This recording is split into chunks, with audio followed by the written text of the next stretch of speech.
Mes frères et sœurs, je vais vous poser une question.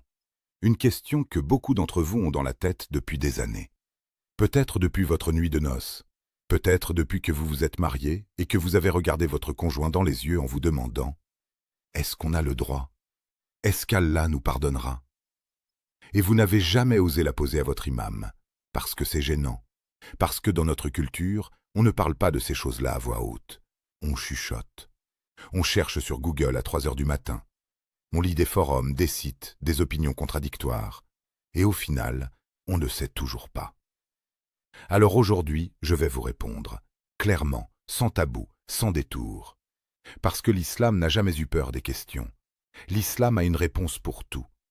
Et le prophète, sallallahu alayhi wa sallam, que la paix et les bénédictions d'Allah soient sur lui, n'a jamais rougi lorsque les compagnons venaient lui poser des questions intimes sur leur vie conjugale. Alors restez avec moi, jusqu'à la fin, parce que cette vidéo, elle va peut-être changer la façon dont vous comprenez votre religion.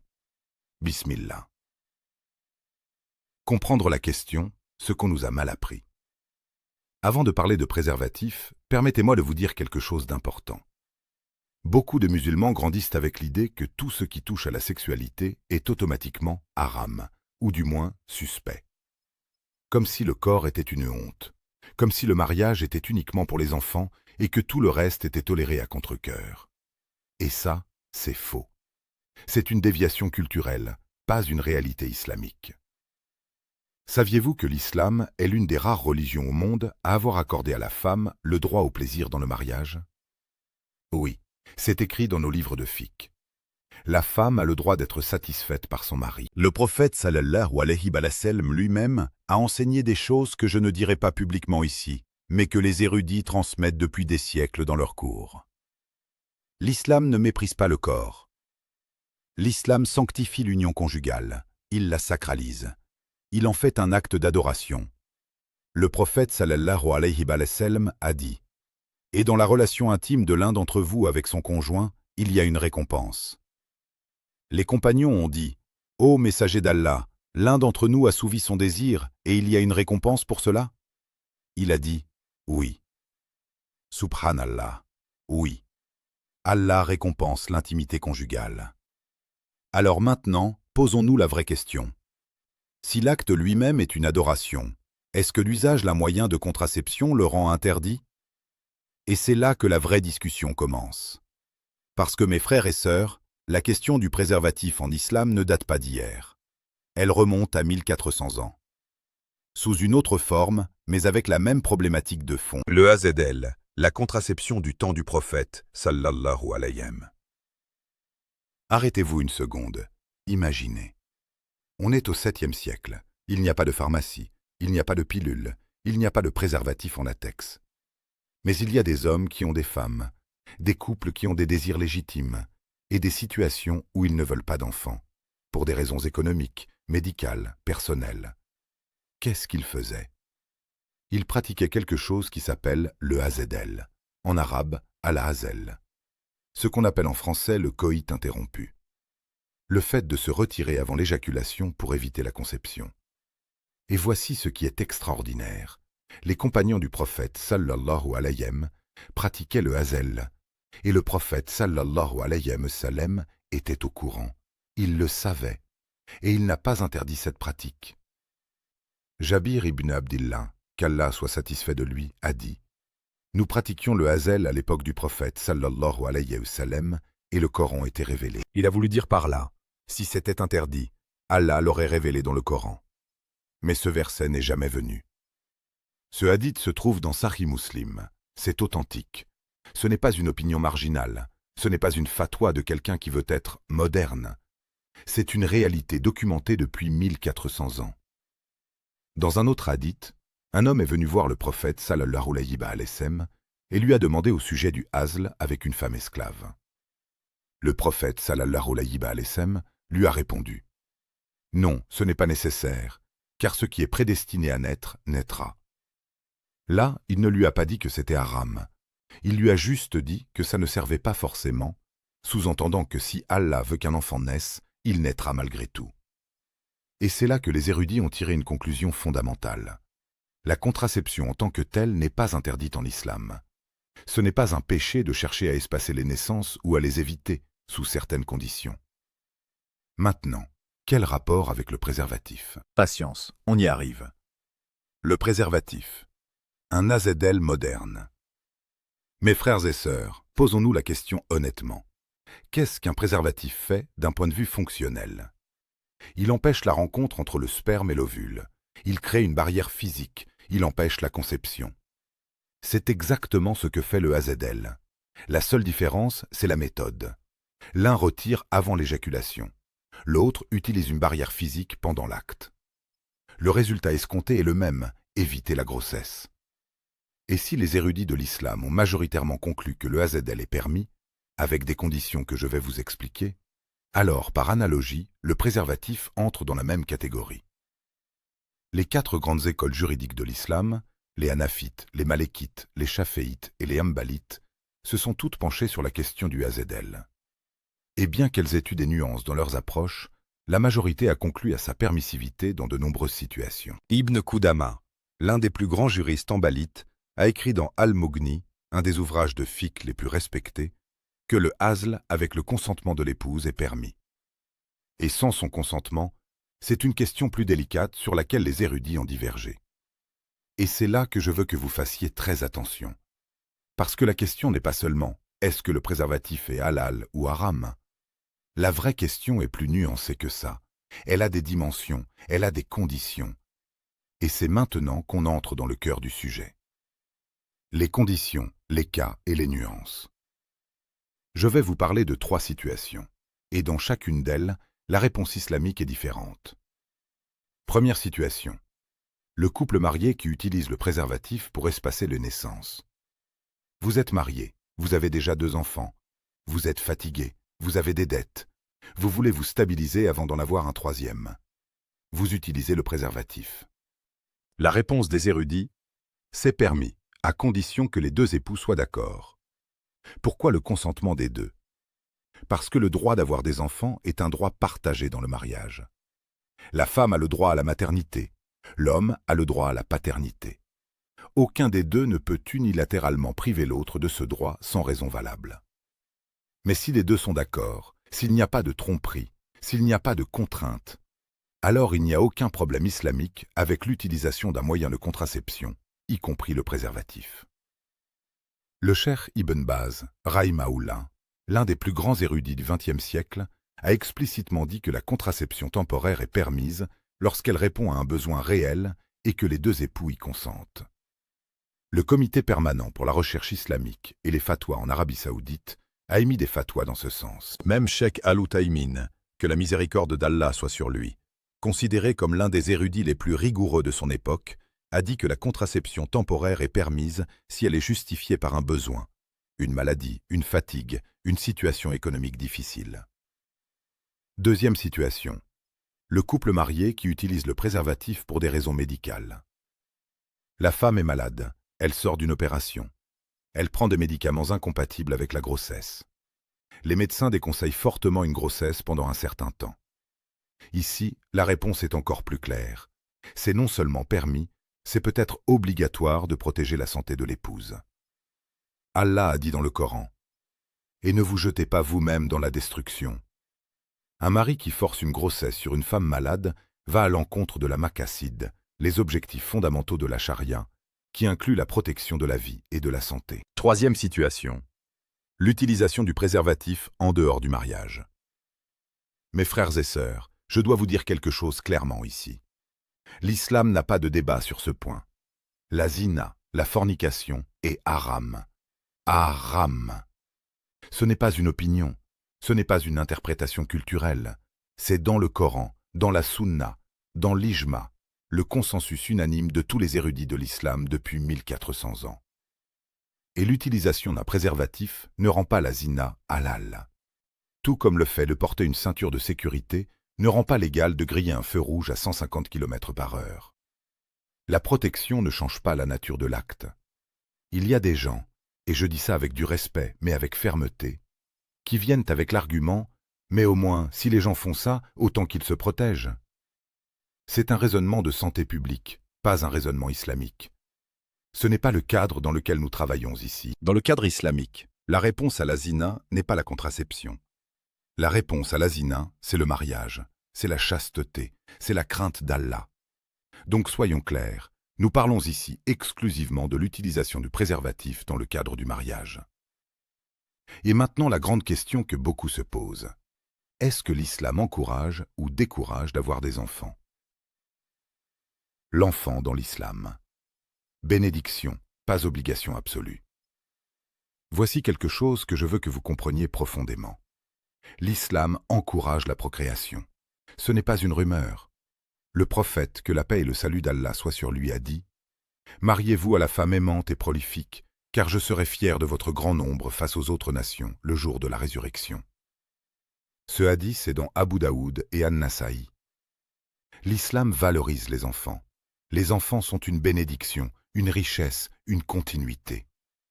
Mais, et c'est un mais important, l'islam ne dit pas que chaque acte conjugal doit être destiné à la procréation. Ce n'est pas le catholicisme médiéval. Ce n'est pas une doctrine islamique. En islam, l'acte conjugal a deux dimensions légitimes et séparées. La procréation et le plaisir mutuel des époux. Les deux sont valides, les deux sont halal. Les deux peuvent coexister ou être séparés dans la même vie d'un couple. La question de la contraception permanente est différente. La stérilisation volontaire, se faire opérer pour ne jamais avoir d'enfant, est une question sur laquelle les érudits ont eu davantage de réserves. Beaucoup la considèrent comme interdite, sauf en cas de nécessité médicale absolue.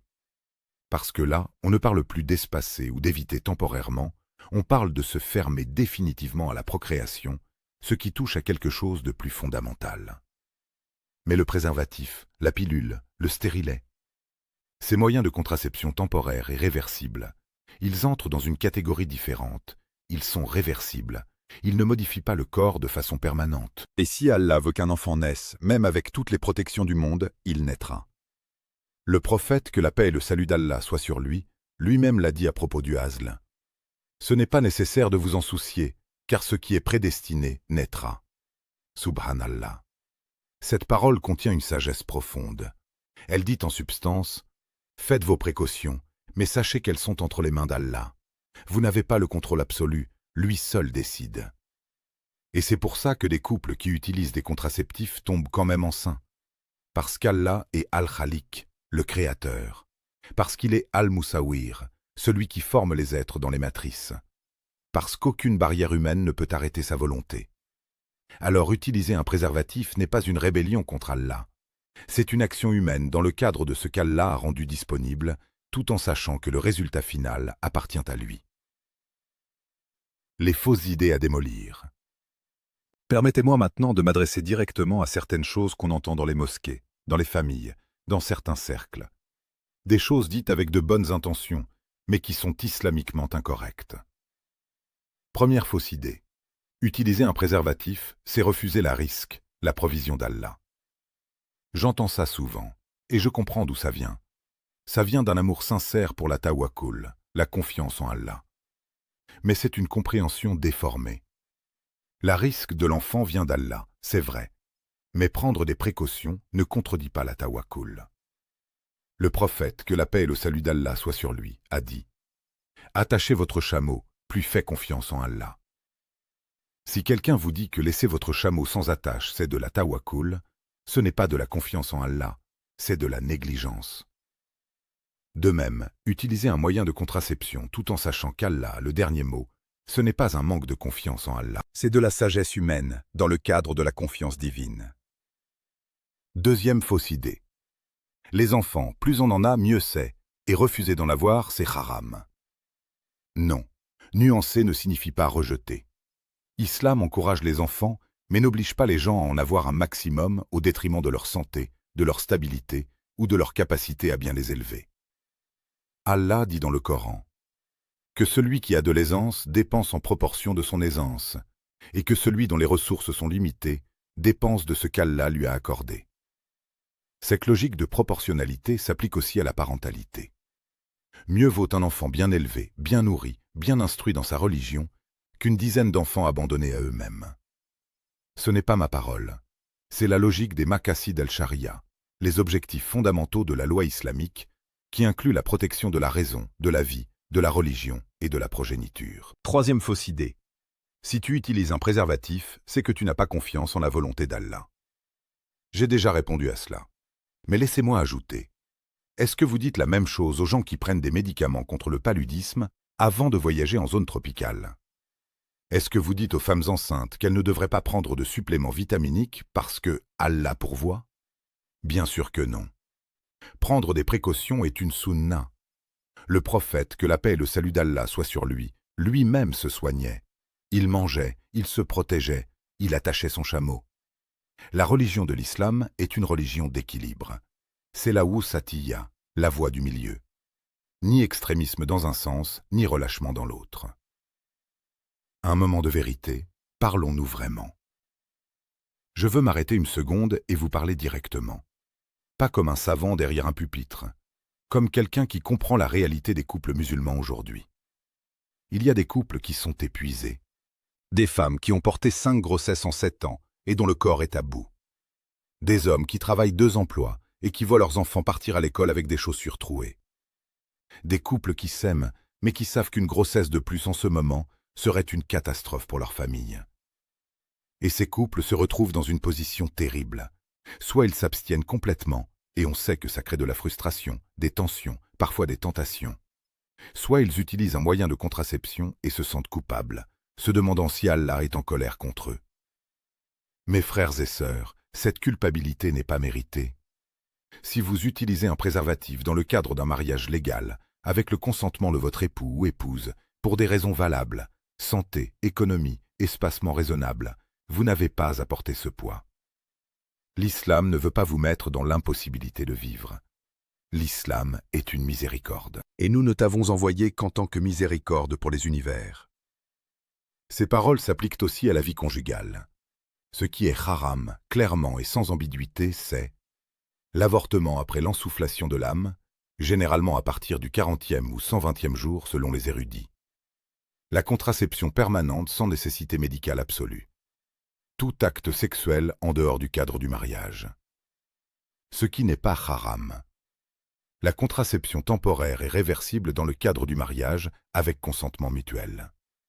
C'est clair, c'est documenté. C'est la position de la majorité des érudits contemporains et classiques. Pour les célibataires qui regardent cette vidéo, je sais que vous êtes là. Je sais que vous regardez cette vidéo et que vous vous demandez peut-être pourquoi j'en parle exclusivement dans le cadre du mariage. Parce que c'est le cadre islamique. Un point, c'est tout. Mais je veux vous dire quelque chose d'autre. Si vous êtes célibataire et que vous avez du mal à rester chaste, et je dis ça sans jugement, parce que nous sommes tous des êtres humains avec des désirs, alors la solution que l'islam vous offre, ce n'est pas le préservatif, c'est le mariage. Le prophète, que la paix et le salut d'Allah soient sur lui, a dit « Ô jeunes gens, que ceux d'entre vous qui peuvent se marier le fassent, car cela abaisse le regard et protège mieux la chasteté. Et si vous ne pouvez pas vous marier maintenant, et que ceux qui ne le peuvent pas jeûnent, car le jeûne est pour eux un bouclier. » L'islam a pensé à tout. Il a des réponses pour les mariés et pour les célibataires. Et la réponse n'est pas la même pour les deux. Ce que je veux que vous reteniez. Mes frères et sœurs, nous sommes arrivés à la fin de cette vidéo. Et je veux que vous emportiez quelque chose de précis. L'utilisation du préservatif dans le cadre du mariage est permise en islam. Ce n'est pas mon invention. Ce n'est pas une fatwa moderne pour plaire à l'Occident. C'est une application du principe du AZL que le prophète, que la paix et le salut d'Allah soient sur lui, n'a pas interdit, adapté à notre époque et à nos moyens. Elle est permise avec des conditions. Le mariage légal, le consentement des deux époux, l'absence d'intention de se fermer définitivement à la procréation. Elle devient plus fermement recommandée quand il y a une nécessité médicale. Elle ne change pas la nature d'un acte illicite. La zina reste haram avec ou sans préservatif. Et par-dessus tout, gardez toujours à l'esprit que la planification humaine ne contredit pas la qadar, le destin divin. Vous pouvez prendre toutes les précautions du monde. Si Allah a écrit qu'un enfant viendra dans votre famille, il viendra. Et si Allah a écrit que ce n'est pas encore le moment, alors c'est sa sagesse que vous ne voyez peut-être pas aujourd'hui, mais que vous comprendrez demain. Faites confiance à Allah. prenez vos précautions avec sagesse et vivez votre mariage comme une adoration. Parce que le sourire que vous donnez à votre conjoint est une sadaka. Parce que le soin que vous prenez de votre famille est une ibada. Parce que chaque jour que vous passez à protéger votre foyer, à nourrir vos enfants, à maintenir la paix dans votre maison, c'est du zikr de la meilleure espèce. Que Allah bénisse vos foyers, que Allah mette la rahma et la mawadda, la miséricorde et l'amour, entre vous et vos conjoints. Que Allah vous donne des enfants qui seront une sadaka jariya pour vous après votre mort. Et que Allah nous guide tous vers ce qui lui est agréable. Amin, Amin, Ya Rabbal Alamin. Mes frères et sœurs, si cette vidéo vous a apporté quelque chose, une clarté, une paix intérieure, une réponse à une question qui vous pesait depuis longtemps, alors faites une chose pour moi. Abonnez-vous à cette chaîne. Pas pour moi, pour vous-même. Pour que la prochaine fois que vous ayez une question difficile, une question que vous n'osez pas poser à voix haute, vous sachiez qu'il y a un endroit où vous pouvez venir la chercher. Sans jugement, sans honte, avec la lumière du Coran et de la Sunna comme guide. Cliquez sur la cloche, activez toutes les notifications, partagez cette vidéo avec quelqu'un qui en a besoin, un ami, un frère, une sœur, qui se posait peut-être la même question. Parce que ce savoir ne doit pas rester enfermé chez ceux qui le cherchent, il doit circuler. Il doit atteindre les couples qui souffrent inutilement dans leur culpabilité. Il doit libérer ceux qui portent des fardeaux que l'islam n'a jamais voulu leur imposer. Barakallahu fikum. Qu'Allah vous bénisse tous. Et je vous retrouve dans la prochaine vidéo, Inch'Allah. Assalamu alaikum wa rahmatullahi wa barakatuh.